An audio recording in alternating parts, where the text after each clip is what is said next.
In 2004, Ninja Gaiden set a new standard for fast-paced, ultra-challenging action games on the original Xbox. It was brutal, punishing and incredibly rewarding. A perfect storm of tight combat, sleek visuals and razor-sharp intensity. Jump ahead to 2008 and Ninja Gaiden 2 arrived on the Xbox 360 with its sights set on raising the stakes in every possible way. The sequel wasn't just an iteration, it was an escalation. With a broader arsenal, deadlier enemies and an even more brutal approach to combat, Team Ninja dialed everything up to excess. This time the chaos was front and center. Battles unfolded in crowded arenas teeming with relentless foes, while a visceral new dismemberment system turned each encounter into a bloody spectacle of limbs and steel. However, behind the scenes, Ninja Gaiden 2 was marked by internal strife. Just weeks before the game's release, Tomonobu Itagaki, the charismatic and controversial figure behind Ninja Gaiden and Dead or Alive, abruptly left Team Ninja and filed a lawsuit against its parent company Tecmo, citing unpaid bonuses and a toxic work environment. Itagaki's departure cast a shadow over the game's launch, leading many to wonder if the series could sustain its identity without its outspoken creator. Despite the drama, Ninja Gaiden 2 arrived as a furious follow-up to its predecessor. Bold, bloody and unapologetically difficult. And while it embraced chaos more than cohesion at times,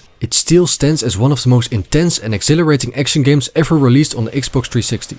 Ninja Gaiden 2 sees Ryu Hayabusa once again take up the legendary dragon sword to face off against a rising ancient evil. The sinister Black Spider Ninja clan teams up with the demonic forces in a bid to plunge the world into chaos. And of course, it's up to Ryu to carve through the madness with unrelenting precision. From the neon-lit streets of Tokyo to the snow-covered peaks of Russia and eventually the depths of the underworld, Ryu's journey spans the globe in what should be an epic adventure. But while the locations are striking, the story that ties them together feels like an afterthought. The narrative moves at breakneck speed, often without context or logical flow. Ryu will appear in New York, then Venice, then back in Japan, with little to no explanation for how or why he's there. Unlike the first Ninja Gaiden, which grounded its world with a sense of purpose and gradual discovery, Ninja Gaiden 2 feels more like a chaotic sightseeing tour through random battle arenas. The satisfying feeling of exploration and world building present in the original is now completely gone here. Characters are barely introduced before disappearing, and emotional stakes are practically non-existent. Aside from Ryu and a few returning faces from the first game, I genuinely couldn't name a single character. One particularly glaring moment involves a supposed dramatic fight between Ryu's father and a new villain early in the game. A twist that's dropped without build-up or emotional weight. It should feel impactful, instead it lands with a dull thud. I didn't care whether his father lived or died, which says a lot about how disconnected and shallow the storytelling really is. That said, it's hard to be disappointed, because the story clearly isn't the focus here. If anything, it functions more as a loose excuse to drop Ryu into increasingly wild and exotic set pieces. Want to fight demonic fish monsters in Venice? Sure. Face off against a flaming werewolf in a collapsing cathedral? Why not? The game doesn't ask you to care why you're there. It tells you to keep moving and keep killing. And honestly, that's fine. Nobody comes to Ninja Gaiden for the plot twist or emotional depth. The narrative may be hollow, but it never gets in the way of the action, which is, without question, the real star of the show.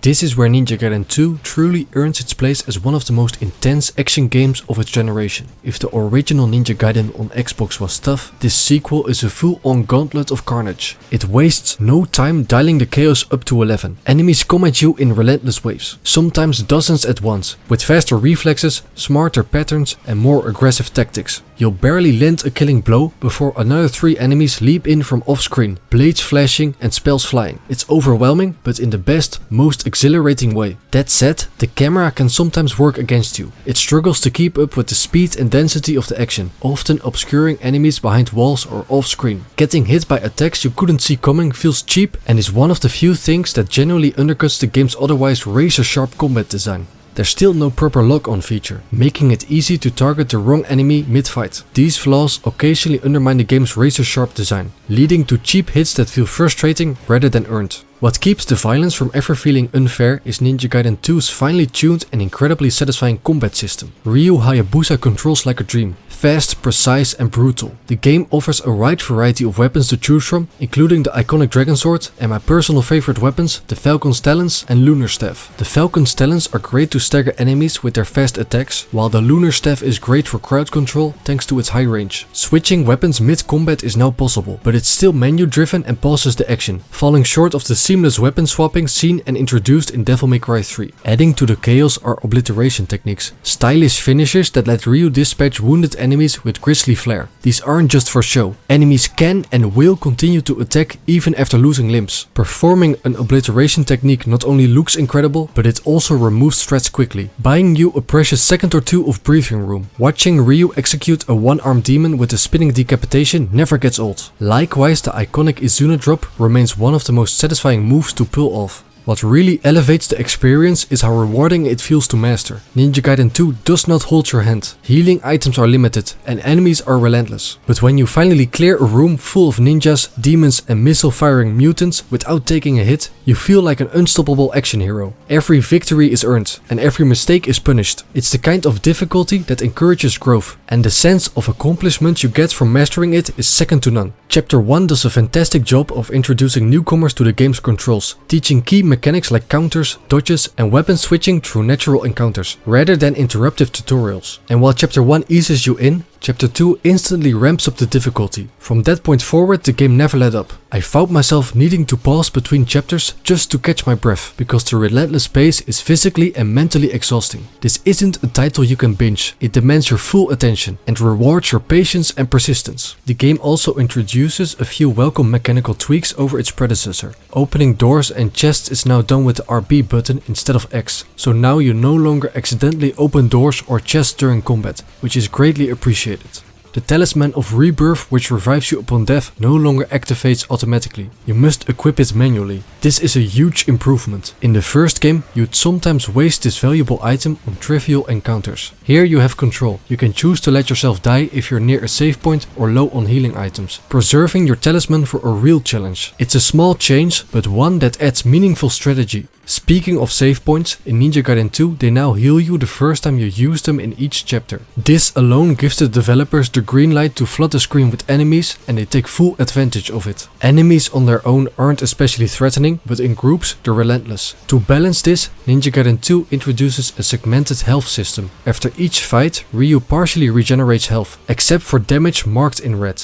That red portion can only be healed with items or save points. It's a clever mechanic that punishes sloppy play while giving skilled players a small buffer to keep going. This system allows for longer, more demanding encounters than anything seen in the first game.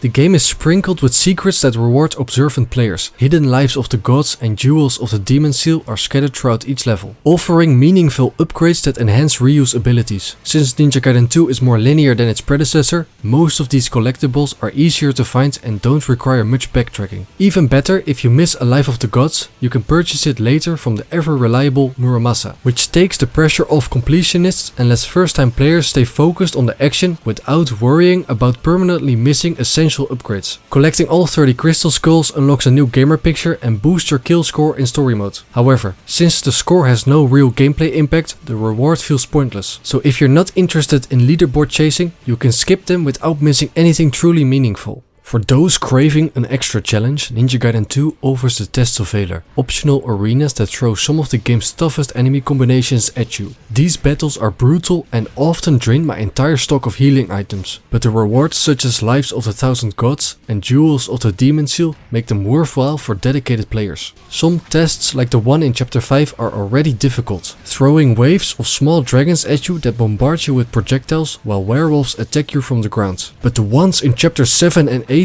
are especially punishing, featuring mecha soldiers and executioner enemies. I struggled to find effective strategies against these foes and had to rely heavily on every healing item I had just to survive. In stark contrast, the Test of Valor in Chapter 9 is by far the easiest. It's filled with weak insect-like enemies that can be swiftly dispatched with ultimate techniques. These bugs also appear right before the worm boss fight, and if you take them out with ultimate techniques, you can amass a huge amount of essence. I earned over 150,000 this way. This makes Chapter 9 an ideal opportunity to fully upgrade any weapons that aren't yet at max level. But this easy Test of Valor is the exception rather than the rule. Most of these challenges are a nightmare, but the satisfaction of overcoming them and getting the valuable rewards makes it all worthwhile.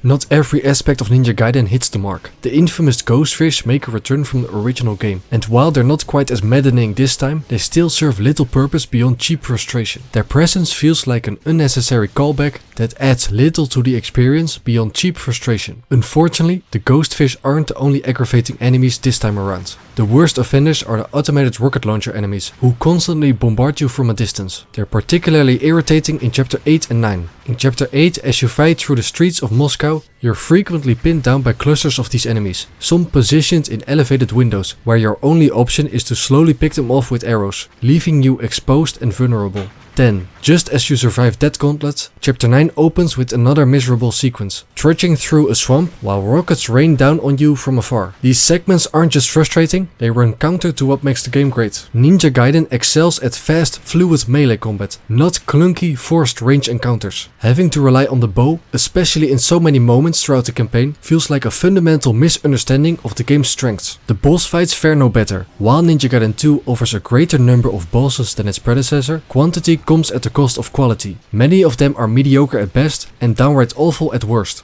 Bosses that require the use of the bow, like Giga Death, the Giant Deathworm, the Twin Dragons Quetzalcoatl, and the first phase of the final boss Vesta, are among the worst offenders. The fight against both dragons is especially painful, as you're forced to dodge incoming fire from standard enemies while trying to damage the two dragons with your bow. It's baffling that the developers chose to prioritize ranged boss design in a series built on tight melee combat. Gigadeath, the chapter 3 boss, deserves a special mention as one of the most poorly designed fights in the game. It bombards you with lightning attacks, spawns mobs mid-fight, and features inconsistent hitboxes. Rather than testing your skills, it tests your patience, feeling more like a cheap endurance match than a proper boss battle. These encounters easily rank among the worst boss fights I've ever experienced, on par with Dark Souls' infamous Bat of Chaos. Other forgettable or frustrating bosses include the giant skeleton wolf, the water dragon, and the double nuclear armadillos. These are tedious fights that feel poorly designed. To make matters worse, Ninja Gaiden 2 frequently recycles its already underwhelming bosses. Most rematches offer little more than a few added enemy mobs to artificially inflate the difficulty, rather than introducing new mechanics or meaningful changes. It's a lazy approach to boss design, and one I find especially frustrating. Thankfully, not all is lost.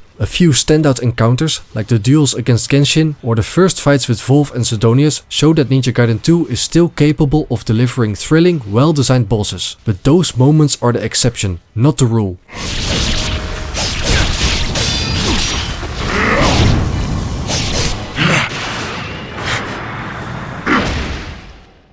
Compared to the already fast-paced Ninja Gaiden Sigma, this game somehow packs in even more non-stop action. In Sigma, I could play 2 or 3 chapters before taking a break. Here, I needed to pause after every chapter just to recover. That's not a flaw, just a reflection of how demanding and intense the experience is. Ninja Gaiden 2 is a game best enjoyed in short, focused bursts. Trying to power through too much at once is a recipe for burnout. This becomes especially true from chapter 6 onward, where the difficulty ramps up sharply. Enemy encounters become longer, more grueling and less forgiving. The section leading up to and following the Wolf boss fight tested my patience to the limit. There were moments where I seriously questioned whether choosing the path of the warrior difficulty was a mistake, but by then I'd already sunk over 7 hours into the game, so quitting wasn't an option. Toward the later chapters, the game starts to lean a bit too heavily on enemy spam and attrition, with some encounters feeling more exhausting than exciting. That said, playing only one chapter at a time made it manageable. Had I tried to binge through 2 or more, I'm sure the fatigue and frustration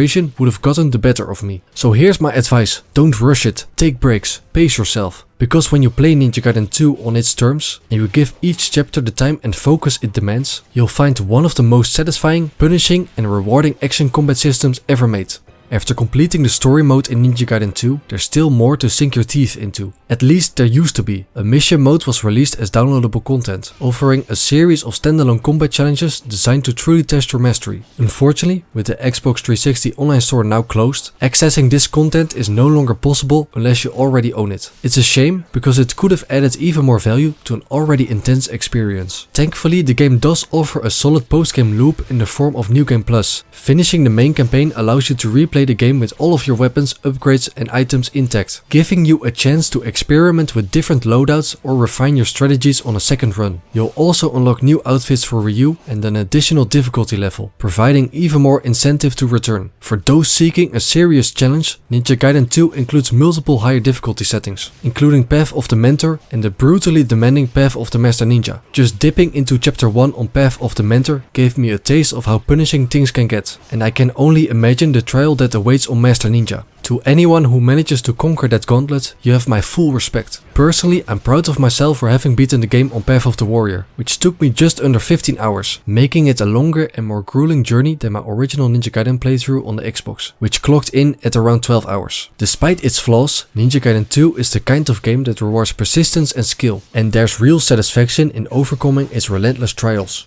Visually, Ninja Gaiden 2 is a solid looking game, though it doesn't quite carry the same wow factor that the original Ninja Gaiden had on the original Xbox. Back in 2004, the first game was a technical marvel, pushing the hardware to its limits with fluid animations, intricate textures and slick visual effects that stood out in its era. By contrast, Ninja Gaiden 2, while certainly a step up in raw graphical fidelity, doesn't feel as groundbreaking. It looks good, sometimes great, but not exceptional for a late 2000 Xbox 360 title. Still, there's plenty to appreciate. Character models are detailed and expressive in motion, weapon animations are gorgeously choreographed, and environments, while not as memorable or diverse as they could be, feature just enough variety to keep things visually engaging. The real visual star of the show though is the blood. Ninja Gaiden 2 dials the gore up to theatrical extremes. Limbs fly, blood sprays in glorious crimson arcs, and finishing moves turn combat into an almost balletic display of destruction. It's stylized carnage, and it fits the game's brutal tone perfectly. However, there's a price to pay for this level of on-screen mayhem, as the game suffers from performance issues. When the screen is filled with enemies, particle effects, magic explosions and flying limbs, the frame rate can take a serious dive. In the most chaotic sequence, especially in the later chapters, the action slows to a crawl,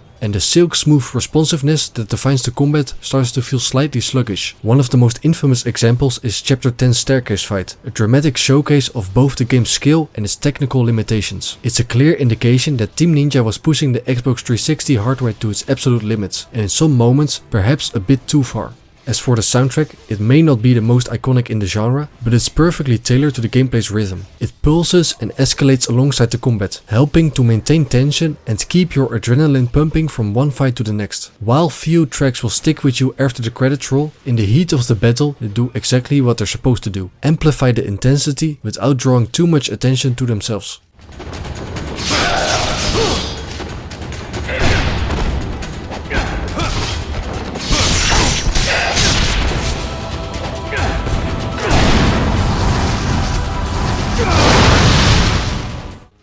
Ninja Gaiden 2 is far from a perfect game. Its story is barely there, performance issues occasionally break the flow, and its relentless difficulty won't be for everyone. But for action game fans, it remains one of the most rewarding, visceral experiences available on the Xbox 360. The sheer intensity of combat, the endless waves of enemies, and the diversity of weapons and techniques make it a joy for anyone who enjoys mastering fast-paced melee systems. Compared to the 2004 original, it's a louder, bloodier, and more chaotic experience. And while some may miss the tighter design of the first game, others will relish in the glorious mayhem this sequel delivers. Strangely enough, despite all my frustrations with the game, such as the bad boss design, annoying enemy types and performance issues, I still look back fondly on my time with Ninja Gaiden 2. Its sleek combat system and demanding encounters leave a lasting impression. In fact, if I had to choose between replaying the first game or this one, I'd probably lean toward this sequel, because for all its flaws, it nails the one thing that matters most in an action game: delivering thrilling, uncompromising combat that constantly pushes you to improve. I wouldn't recommend this as your entry point in the series, but if you've conquered the first game, this is the natural next step.